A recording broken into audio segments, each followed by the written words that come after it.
Markus 12 ayat 30 sampai 31.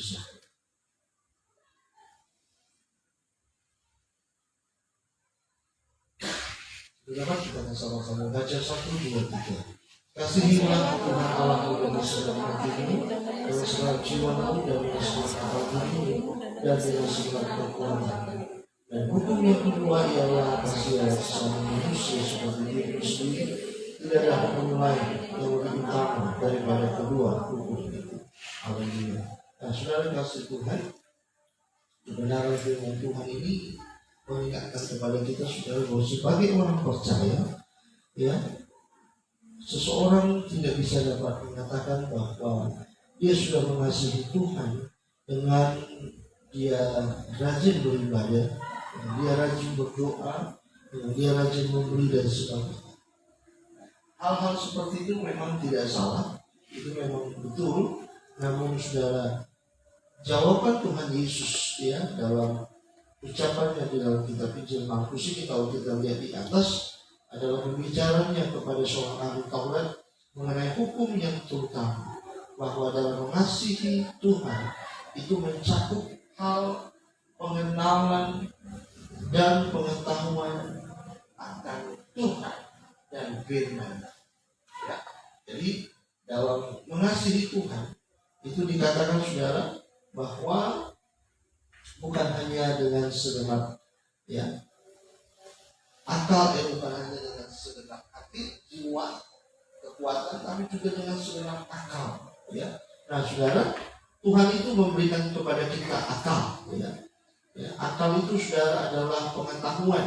Ya, jadi saudara, dengan kita memiliki akal, maka kita menggunakan itu saudara untuk kemampuan kita saudara dalam mengenal Tuhan, pengetahuan akan Tuhan, yaitu melalui akal budi kita. Ya, jadi sudah saya menulis di sini ada 5 ya, bahwa pengetahuan akan Tuhan dan firman-Nya itu adalah fondasi iman. Ya, jadi fondasi, jadi pertama itu sudah fondasi iman. Jadi kalau kita mengenal Tuhan, tahu firman Tuhan, tahu pribadi Tuhan, maka sudah tidak akan ada orang yang namanya malas-malasan sudah dalam hidup. Dia tidak akan mungkin ragu di dalam memilih Tuhan. Dia tidak akan menjual imannya. Dia tidak akan istilah ya untuk pindah keyakinan kepercayaan kepada yang lain. Kenapa? Karena itu adalah fondasi iman yang akan memimpin dia kepada kebenaran firman Tuhan. Apapun yang terjadi, dia tetap akan pilih Tuhan ya dengan sungguh-sungguh. Kenapa? Ya, karena pengetahuan, pengenalan akan Tuhan dan firman itu adalah fondasi ya yang akan membuat dia semakin terus terbangun, ya, semakin kuat, semakin teguh di dalam Tuhan. Nah, yang kedua, pengetahuan akan firman itu adalah landasan sejati ya atas kepercayaannya kepada Tuhan dan juga kepastian keselamatan. Ya, kepastian keselamatan. Kemarin saya lihat itu saudara ada di itu ada seseorang yang tidak tulis namanya, dia ada mewawancarai ya soal hukum ya, katanya dia sudah lebih dari 90 tahun ya. Jadi yang nanya ini dalam bahasa Batak dia berkata bahwa kau sudah siap untuk mati, ya, tapi kalau kau mati kau kemana? Ke surga atau ke neraka? Terserah Tuhan saja. Oh, ini kalimatnya ya. Aduh, ini macam mana ini? Kok bisa dia tulis begitu, dia mengatakan seperti itu? Terserah Tuhan saja. Ya. Jadi, nah kalimat seperti itu sudah menandakan bahwa dia tidak mengenal Tuhan. Ya, karena dia mengatakan terserah Tuhan, mana bisa? Ya. Jadi saudara, Tuhan itu datang ke dalam dunia untuk menyelamatkan kita karena dia tahu ada 2 tempat untuk manusia, ya, yaitu surga dan neraka. Jadi saudara, pengetahuan akan Tuhan dan firman itu menjadi landasan kepercayaan dan kepastian keselamatan. Kita mengiring Tuhan sampai kita menutup mata, kita tahu bahwa surga adalah tempat yang Tuhan sudah berikan kepada kita, ya. Karena dalam firman-Nya dalam Yohanes 14 itu bahwa Tuhan memberikan tempat bagi kita supaya di mana Dia berada di situ kita ada.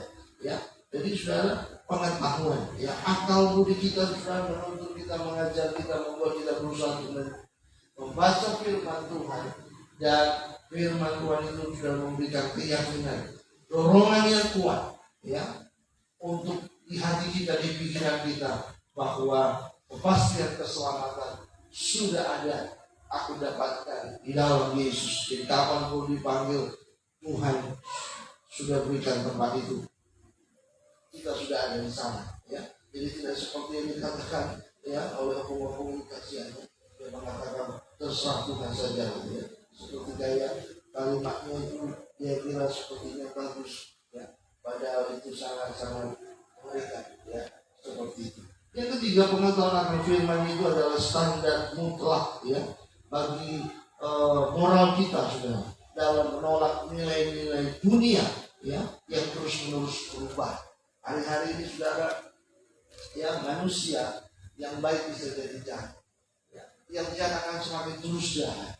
Kenapa, saudara? Karena atmosfer dunia ini, ya, sehingga membuat lingkungan, membuat keadaan dunia ini jadi, ya, orang berubah, ya. Pikiran orang-orang, saudara, hari-hari ini dituntun, saudara, kepada yang namanya kejahatan tanpa dia sadari, ya. Nah, saudara kasih Tuhan, dengan pengetahuan akan firman Tuhan, pengenalan akan Tuhan, membuat kita, saudara, mengalami moral yang baik, ya, sehingga kita sudah tidak terkontaminasi dengan nilai-nilai dunia yang terus-menerus berubah, ya. Karena keadaan dunia kita ini sudah hampir berkali lipat seperti keadaan, ya, di zaman Lot, ya, di mana Sodom dan Gomora itu dimusnahkan oleh karena moralitas dari penduduk, ya, yang ada di Sodom dan Gomora. Setiap hari Lot dan keluarganya melihat, ya, keberadaan dari orang-orang di sana, saudara, yang semakin hari semakin jahat. Dunia kita juga, saudara, semakin jahat. Itu sebabnya kita selalu dikejutkan setiap hari dengan berita-berita yang sangat mengerikan, ya, yang kita lihat, saudara, bagaimana perbuatan manusia, bagaimana moralitas manusia hari-hari ini, saudara. Mereka tidak lagi takut-takut, saudara, dalam berbuat hal-hal yang jahat, ya. Itu sudah tergenapi, saudara, ya, dan akan terus terjadi, ya. Dan itu akan mempengaruhi orang-orang Kristen, ya, yang mengiring Tuhan. Apakah dia akan terkontaminasi dengan dunia ini atau tidak, itu tergantung dari pengenalannya akan Tuhan. Di dalam dia semakin dia bersukacita di dalam menyelidiki firman Tuhan, semakin dia sungguh-sungguh, semakin dia haus, maka semakin dia akan diubah.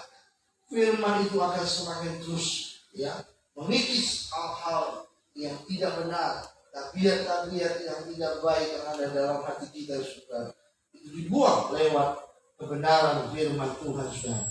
Karena seperti dikatakan dalam Mazmur 119 ayat 190, bahwa dasar firman itu adalah kebenaran, ya.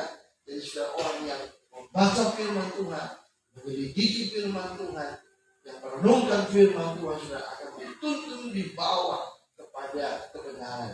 Sehingga itu, saudara, akhirnya itu akan membentuk moralitas hidupnya, karakternya, saudara, ya. Bahkan juga perkataannya, pikirannya, hatinya, ya, itu akan diubah lewat firman Tuhan, saudara, ya. Nah, yang keempat, pengetahuan dan pengenalan akan firman Tuhan itu akan menolong kita terhadap berbagai filsafat dan ajaran yang tidak sehat, ya. Nah, hari-hari ini, saudara, yang kita hadapi adalah adanya ajaran-ajaran, ya, yang tidak sehat. Ada ajaran-ajaran yang nampaknya sepertinya bagus, ya, tetapi menyimpang, ya. Ibarat seperti uang asli sama uang palsu, ya. Kalau kita sandingkan uang asli sama uang palsu 11-12, ya, sangat mirip sekali, sudah, ya.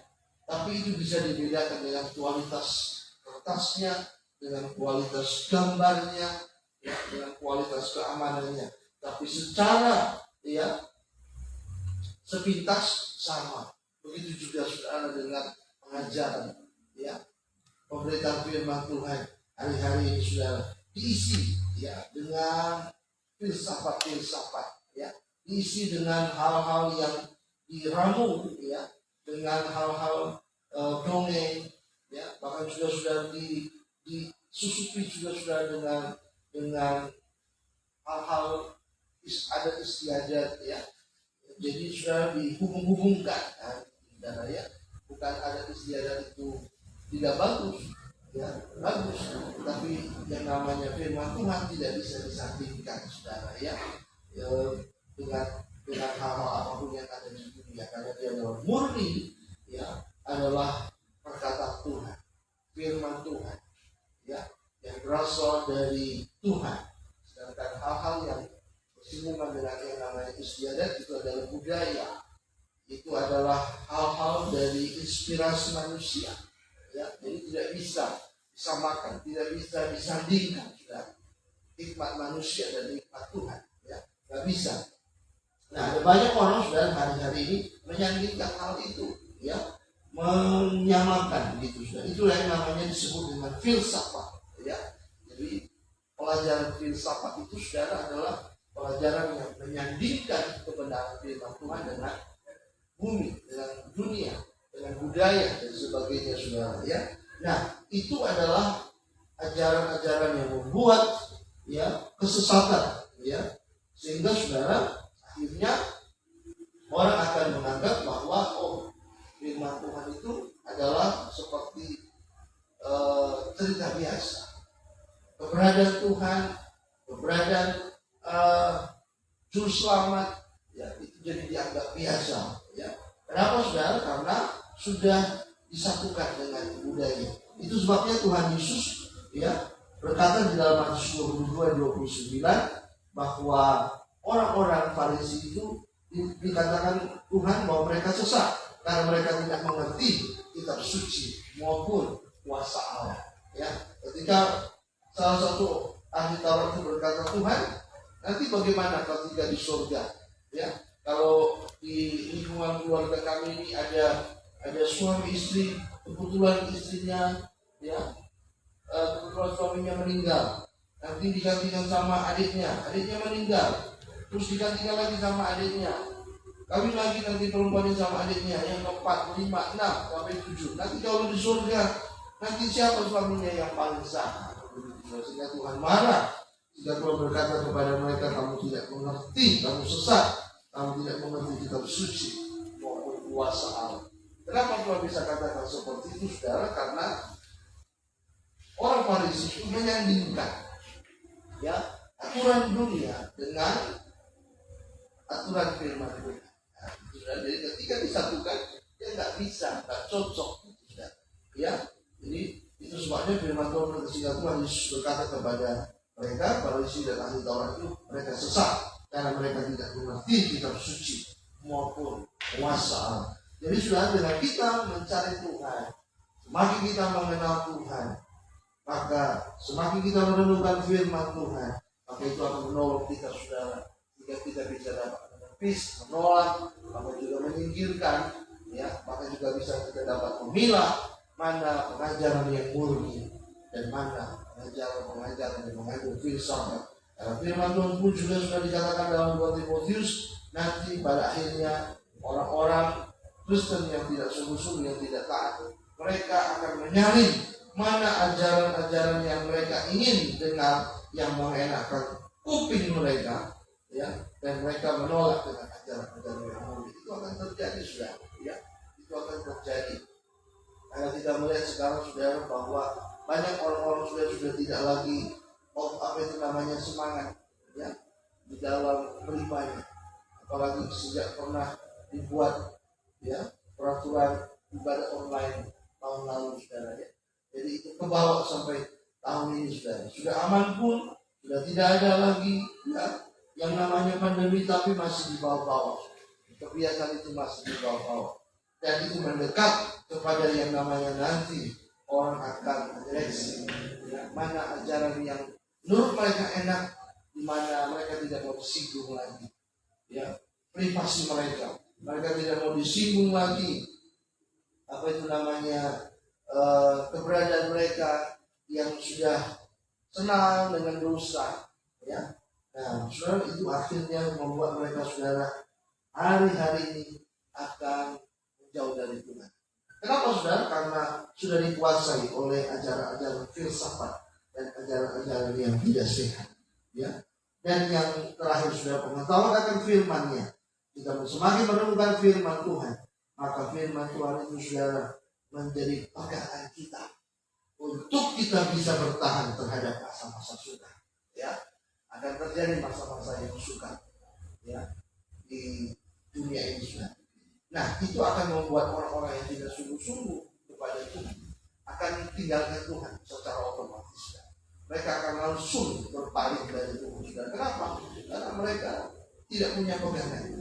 Ketika mereka melihat dunia dan keadaan dunia sukar, kondisi dunia penuh dengan kesukaran, dan ada yang memberikan kepada mereka kemudahan, mereka akan kejar itu, dan mereka akan berpaling dari Tuhan. Kenapa? Karena mereka tidak kuat di dalam Tuhan, ya. Karena mereka sudah tidak punya pegangan, ya, akan firman Tuhan. Itu sebabnya kita perlu semakin kita rajin beribadah, semakin kita rajin membaca firman Tuhan, supaya firman Tuhan itu menjadi pegangan kita. Jika kita bisa dapat berkata kepada Tuhan, Tuhan, apapun yang terjadi, apapun yang aku alami, apapun keadaan dunia ini, mau sukar mau bagaimanapun, aku akan tetap bertahan, ya. Aku akan tetap mengiring Tuhan dengan sungguh-sungguh, ya, sehingga kita tetap mengharapkan kedatangan Tuhan Yesus yang kedua kalinya itu, sudah akan memberikan, ya, upah bagi kita.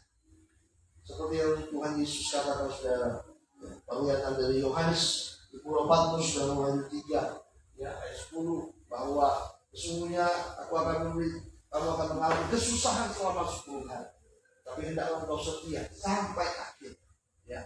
Jadi, saudara, dunia akan mengalami resesi, dunia akan mengalami goncangan, ya. Sebelum kedatangan Tuhan, saudara, seluruh dunia akan mengalami goncangan yang hebat, saudara. Masa-masa sukar, masa-masa sulit, ya.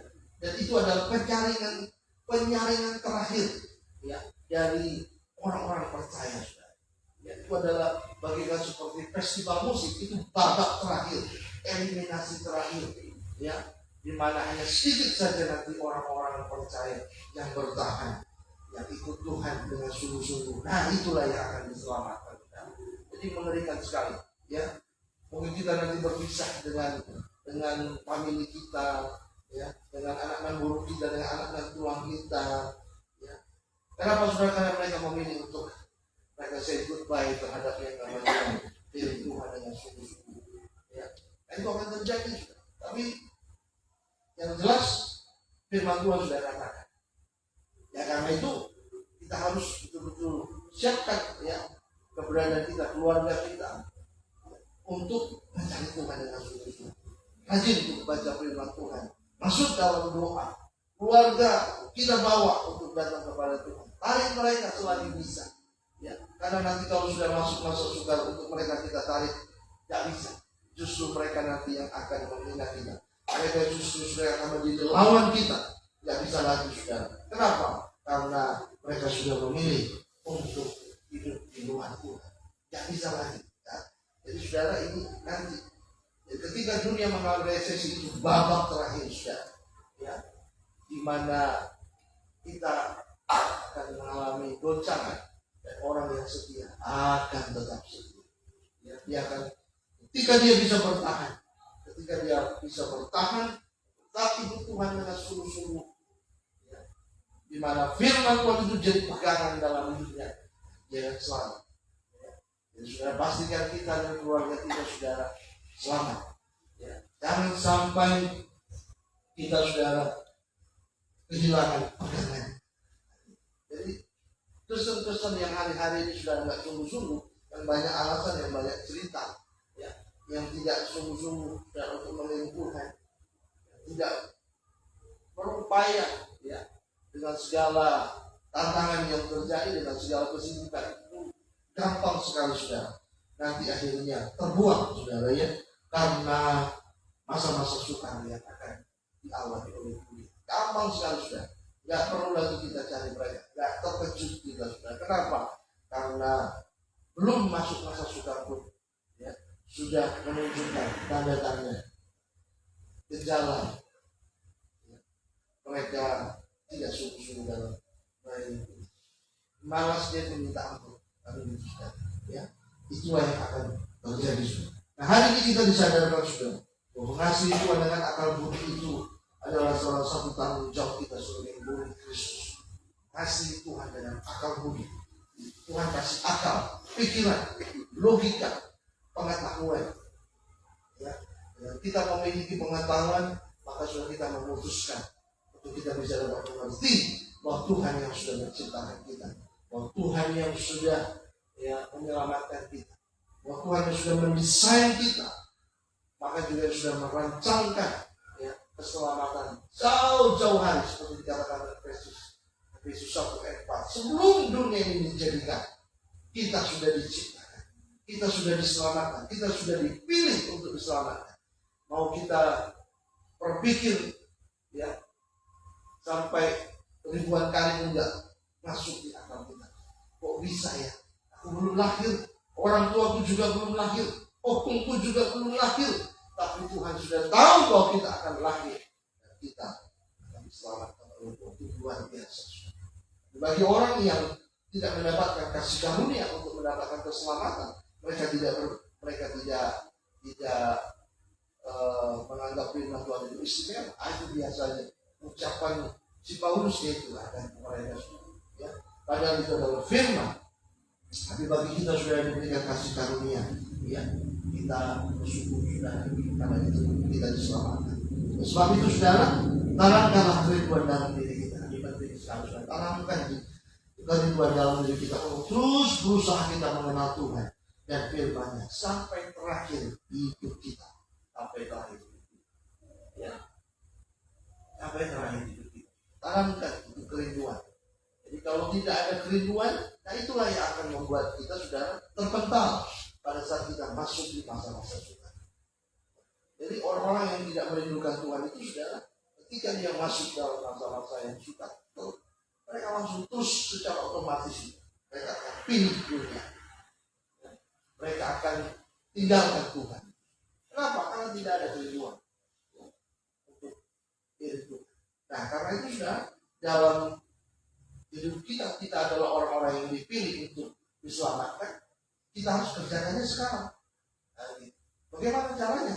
Menanamkan kerinduan dalam diri kita untuk berusaha mengenal Tuhan dan firman. Sampaikan itu juga ke anak-anak kita, ke keluarga kita. Kau harus rindu untuk mengenal Tuhan. Apapun yang terjadi, sesibuk apapun, sebanyak apapun tugasmu kerja, kau harus rindu untuk mengenal Tuhan. Ada. Jadi saudara, bangsa Israel juga begitu. Mereka diajar supaya sesibuk apapun mereka harus tanamkan kerinduan. Untuk mereka itu sudah berusaha mengenal Tuhan, mengenal firman sampai akhir hidup. Jadi saudara, mengenal Tuhan, mencintai Tuhan, merindukan Tuhan, mengenal firman-Nya, itu harga mati.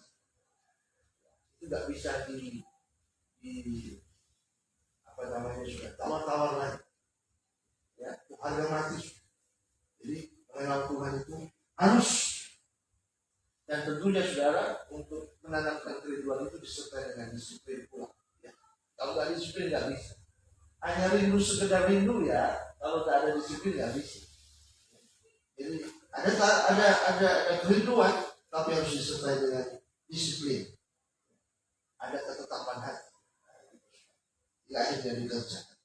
Sibuk apapun kita, ya, sebanyak apapun tugas kita, pekerjaan kita, pelayanan kita, tetap selalu ada dalam kerinduan kita untuk kita bisa dapat mengenal Tuhan dan supaya kita jangan terpental.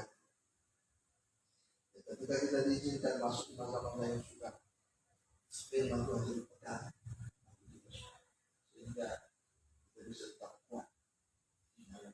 Puji Tuhan, Tuhan Yesus memberkati kita. Saudara, dalam firman Tuhan